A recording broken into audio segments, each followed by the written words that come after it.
Penganugerahan Darjah Bakti menjadi suntikan semangat buat jago berbasikal trek negara Dato' Azizul Hasni Awang menjelang penampilan terakhirnya di Sukan Commonwealth dan Sukan Asia tahun ini.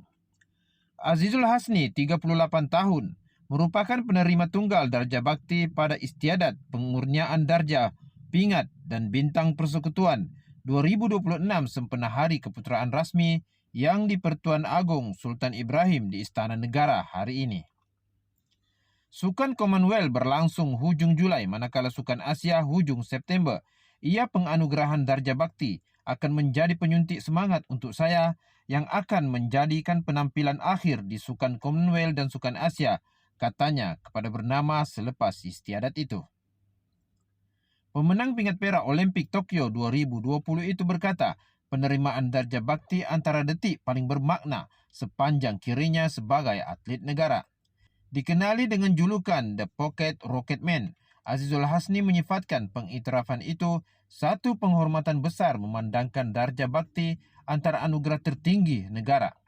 Pada awalnya, saya seperti tidak percaya, tetapi apabila dimaklumkan mengenainya, saya terima dengan penuh rasa syukur dan berbesar hati, katanya. Beliau turut menjunjung kasih kepada Sultan Ibrahim atas perkenan mengurniakan anugerah berkenaan kepadanya. Pada masa yang sama, Azizul Hasni berharap pengiktirafan itu dapat menjadi sumber inspirasi kepada atlet negara untuk terus bekerja keras dan mengharumkan nama Malaysia di persada antarabangsa.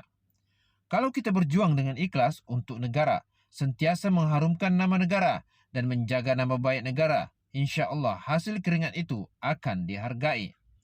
Paling penting kita kejar kejayaan itu dahulu dan berikan yang terbaik untuk negara yang kita cintai. Perkara lain akan datang kemudian, insya-Allah, katanya. Azizul Hasni melakar sejarah sebagai atlet ketiga negara menerima Darjah Bakti selepas Datuk Seri Lee Chong Wei dan Datuk Nicole Ann David masing-masing pada 2021 dan 2024.